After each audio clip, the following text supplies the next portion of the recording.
കാട്ടിലെ ഇരകളുമായുള്ള മൽപ്പിടുത്തത്തിൽ എല്ലാ വേട്ടക്കാരൻ മൃഗങ്ങൾക്കും പരിക്കുകൾ പറ്റും. മുറിവുണക്കാൻ അവർക്ക് അവരുടേതായ രീതിയുള്ളതുകൊണ്ട് അവയെല്ലാം വേഗത്തിൽ ഉണങ്ങുന്നു. പക്ഷേ ഇരകളുമായുള്ള മൽപ്പിടുത്തത്തിൽ ഏറ്റവും കുറവ് മുറിവ് സംഭവിക്കുന്നത് ജാഗ്വറുകൾക്കായിരിക്കും. 85ഓളം ഇനങ്ങളുടെ അഥവാ ഇരകളുടെ മെനു ഉള്ള ജീവിയാണ് ജാഗ്വർ.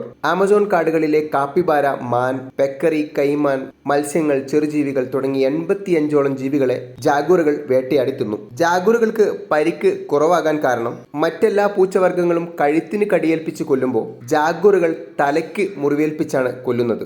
1500 PSI കടി ശക്തിയുള്ളതുകൊണ്ട് അഥവാ പൂച്ചവർഗ ജീവികളിൽ ഏറ്റവും കടിശക്തി ജാഗ്വറിനാണ്. അതുള്ളതുകൊണ്ട് തലച്ചോറിൽ പല്ലുകൾ ആഴ്ത്തിയാണ് ഇരകളെ ജാഗ്വർ കൊല്ലുന്നത്. ഈ ഒരു കാരണത്താൽ ഇരകൾ പെട്ടെന്ന് ചാവുകയും വലിയ പ്രതിരോധമില്ലാതെ ജാഗ്വറിന് ഇരകളെ കീഴ്പ്പെടുത്താൻ സാധിക്കുകയും ചെയ്യും. മായൻ സിവിലൈസേഷൻ, ഇൻക സിവിലൈസേഷൻ തുടങ്ങി മറ്റ് ലാറ്റിൻ അമേരിക്കൻ സിവിലൈസേഷനിൽ ഈ ഒരു കാരണം കൊണ്ട് തന്നെ ശക്തിയുടെ പ്രതിരൂപങ്ങളായി ജാഗ്വറിനെ കണക്കാക്കിയിരുന്നു.